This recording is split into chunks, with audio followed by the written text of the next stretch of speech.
Welcome to Angloromani with Pricey. I'm Pricey, and if this is your first time seeing a video in this series, I thoroughly advise you to go check out the introductory video first, but after that you can watch all of the videos in any order you like. At least that's how I'm hoping to do this series. Today we're looking at animal terms, specifically animal terms that I remember. I actually had a phone call with my dad recently and he reeled off like another 12 to me that I will cover in future videos. So this is actually the first part of me talking about animals.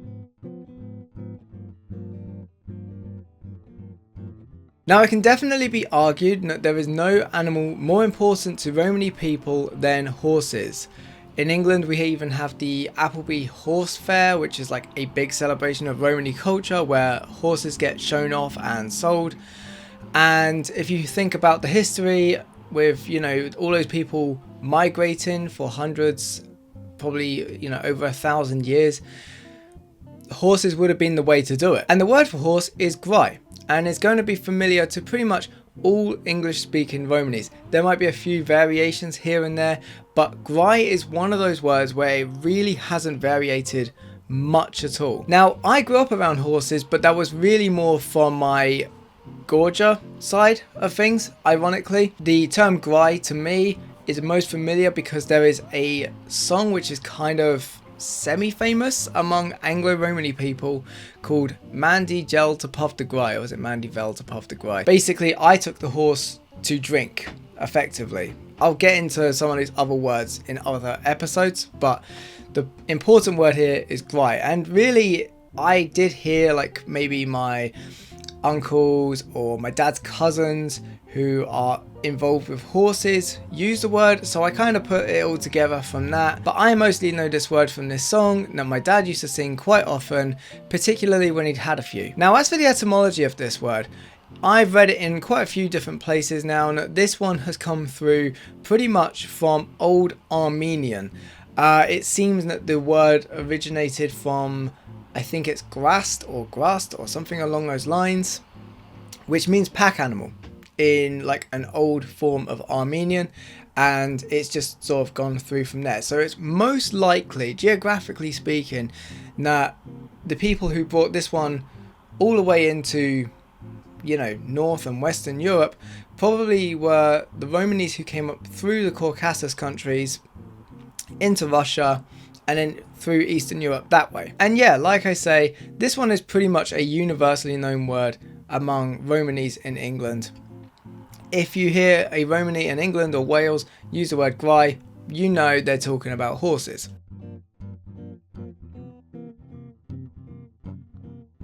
Not for the last time in this video, I doubted the origin of this particular word. Hotchiwitchi, or Hotchiwitchi as it was pronounced to me when I first learned about it, means hedgehog. And I actually learned about this not through conversation, but from a book that my nan in Wales had. I had no idea what that book was or how it came into being in her possession, but it seemed to talk about Romany life and customs and language from an outside perspective, and it was quite an old book. And I was reading in this book and I saw this little illustration of a hedgehog, and underneath it, it was labelled Hotchiwitchi or something along those lines. And basically my dad or my nan confirmed it when I asked them. And beyond that one time, I never really heard the word said again, and I started to doubt with my skeptical mind as I was getting into my teenage years that maybe somebody had just made the whole thing up. Maybe the word had long been forgotten and they just picked this very alliterative word, and it's also kind of representative of the spininess of a hedgehog, and they just went, yep, that's the word. But also, not for the last time in this video, I recently looked into this word and found actually there's a lot more history to it than I first thought. So if you go on the Wikipedia page for Romany people and you scroll down to the section labelled cuisine, there are like 3 lines, and the last sentence of these says hedgehogs are considered a delicacy among some Roma people.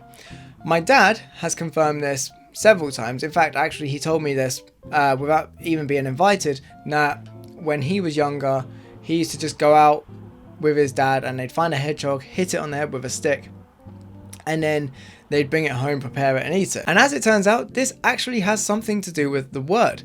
See, it's not an alliterative term for the spininess of hedgehogs, but rather a kind of evolution of the word shak or shaka, being a kind of Northern European Romany word for burnt or to burn, referring to apparently the taste of the char-grilled hedgehog meat. I mean, it still could have something to do with the appearance of the animal, but it seems to be pretty much agreed among scholars, particularly the leading ethno-linguist in the Romany project.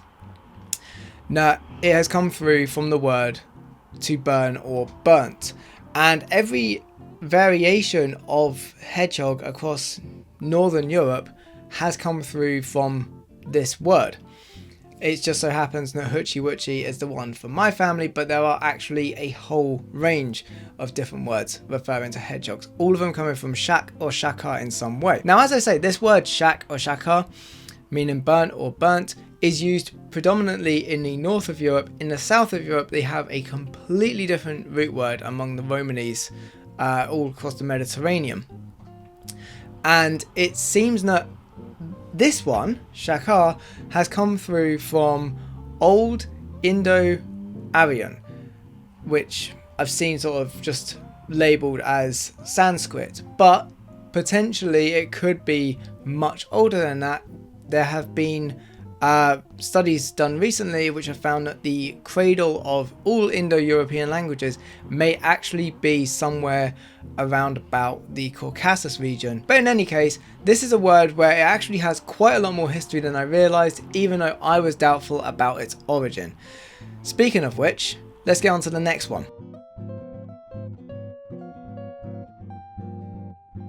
A lot of my Romany family are either illiterate or not very good listeners, or both.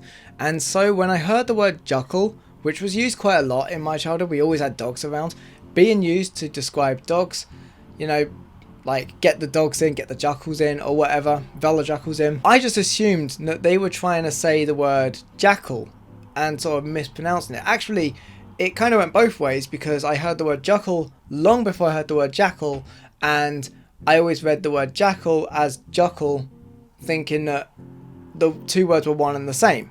No, the Romanists had just borrowed straight up this English word that I'd only ever seen written down, but no, it was pronounced that way. So I was heavily confused by this one. But as it turns out, this word actually has probably the most interesting history of all the words that are going to be on this list today. Because the word Jukkel does not come from jackal. And they don't have a lot to do with each other in terms of their sort of historic proximity, until you trace them all the way back to the very beginning. So as I've already mentioned in previous videos, the Romany language sort of came with the Romany people as they travelled from sort of northwest India and then came up through the Middle East into either sort of Turkey or Russia, and then through Eastern Europe, and along the way they picked up the odd word here or there. And as it turns out, Jukkel is not a recent addition. It's actually probably one of the oldest words in the Romany language, and it still seems to be used across pretty much the entirety of Europe. So Jukkel pretty much comes from Jukkel or something to that effect. I'm not entirely sure if I'm getting the pronunciation right.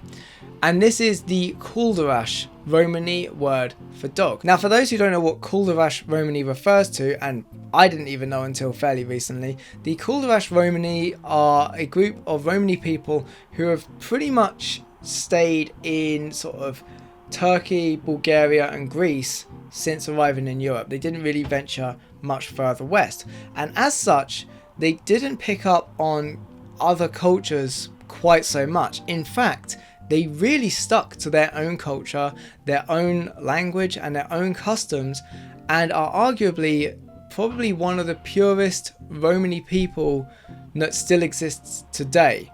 They actually look very, very different from the Romany people that I know in this country. So the word Jukkel, meaning dog, coming from their form of the word Jukkel or something along those lines, shows just how pure and how far back this word particularly goes. But to hammer in the point of just how old this word is, let's look at the origin of the English word jackal. because it takes a very familiar journey. So it first arrives in the English language in, I think, the 16th or the 17th century, coming from the French word shackle or shakal or something along those lines, which in turn came from the Turkish chakal, which in turn came from the Persian shagal or something along those lines. I could be butchering the pronunciation, but this is how etymologists and linguists have traced it back. And the Persians got their word from, I'm definitely going to butcher this one, the Sanskrit Srigala. And so we see this really coincidental journey taking place of both the Romany people bringing with them their word for dog and the word for jackal taking the same journey, completely unrelated, at a different time, from North India into the Middle East, into Turkey, into European, continental European, and then into English. And so, yes, there is probably a similarity between Jukkel and jackal, but they have nothing to do with each other. They just so happen to have the same root word like 1500, 2000 years ago.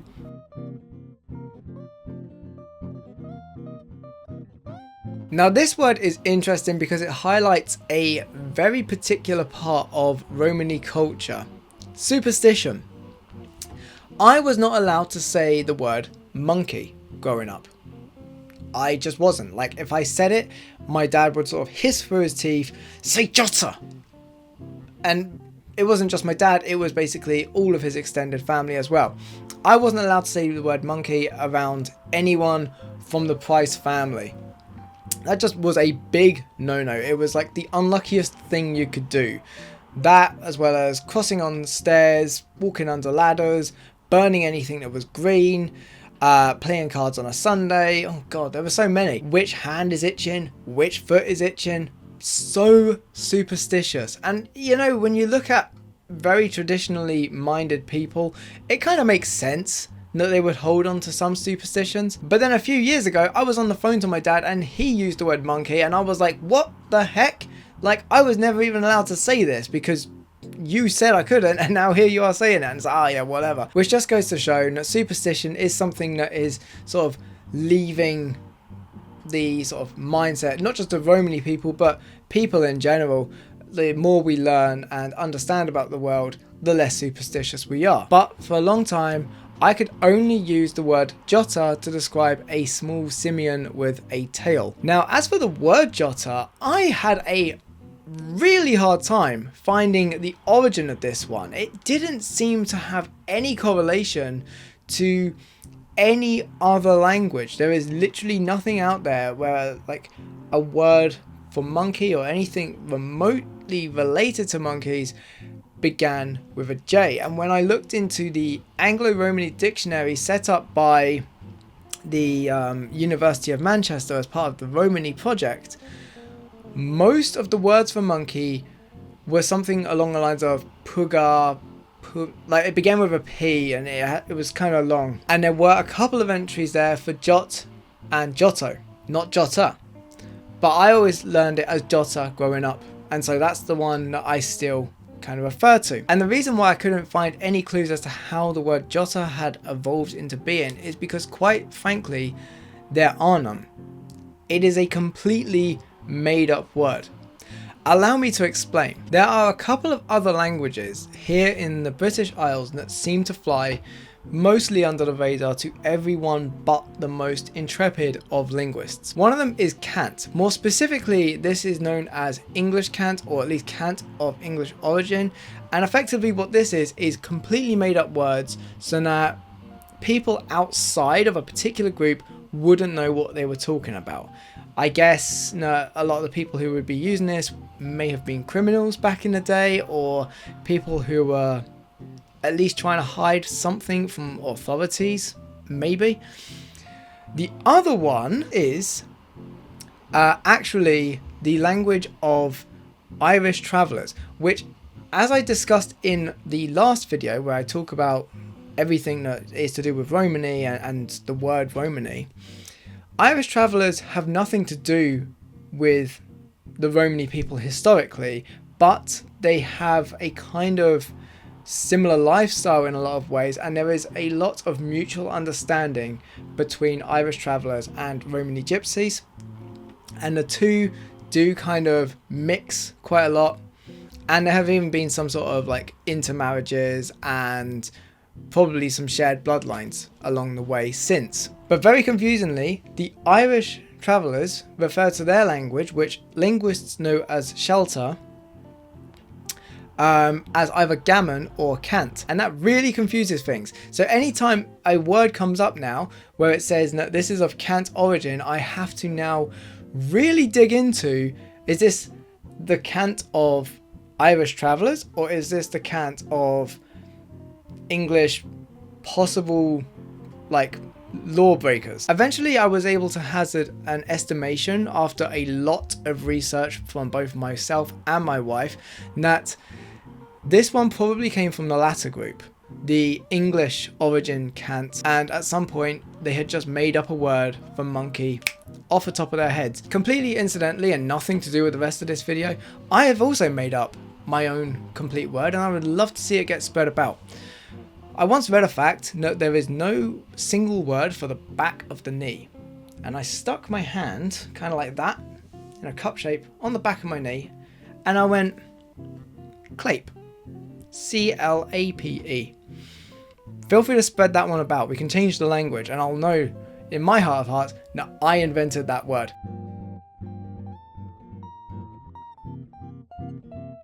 So here it is.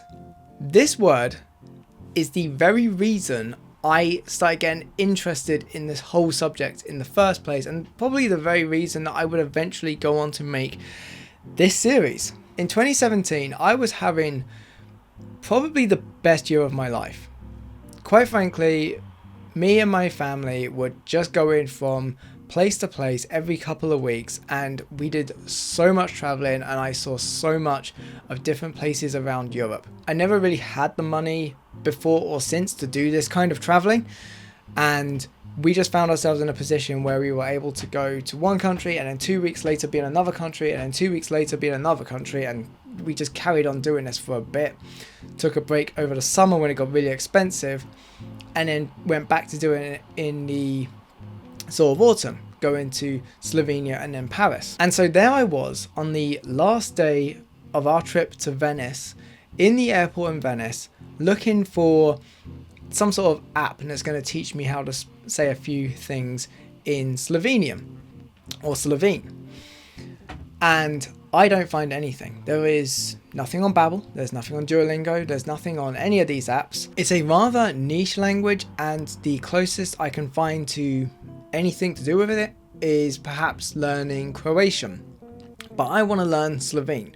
So I do some more searching, and I find that the Slovene government, I think it was the Slovene government or some sort of education board or tourism board in Slovenia, had set up this very rudimentary website where you could learn basically how to say a few like key phrases. Hvala, prosim, dober dan, dobro jutro, that kind of thing, right? And effectively it's just like flashcards. It's flashcards of like how to say this expression and how to say this color and how to say this animal. And then I get to a cat, a picture of a cat, and I see the word written underneath it, and I just sort of, my mouth drops open. I literally, I'm there in the airport and I go like, what? Really? Because it says the word written down, and then what you're meant to do is you're meant to press a button and it will read the word out to you. I don't need to press the button to have this word read out to me. I'm going to anyway, just to confirm it with my own ears. But I can already see the word Matchka written under a picture of a cat. And this is my favourite Romany word. This is my favourite word that I grew up sort of saying. I just love the way it sounds. Matchka, I think it's a great way of explaining a cat in a sound, if that makes sense. I think it just really, really kind of represents a cat quite well. Matchka. So it's not a word that was used a crazy amount when I was growing up, not like Jukkel, But we did have cats occasionally, and my dad would sometimes use the word Matchka, and I just loved the way it sounded. And so I'm seeing this word here on this app to learn Slovenian, or on this website at least to learn Slovenian. And then I realise, oh my god, we got it from like Slovenian or from Slavic languages. And when I got home, I looked into it, and yes, it turns out that the word Matchka is used across most, if not all, southern Slavic countries.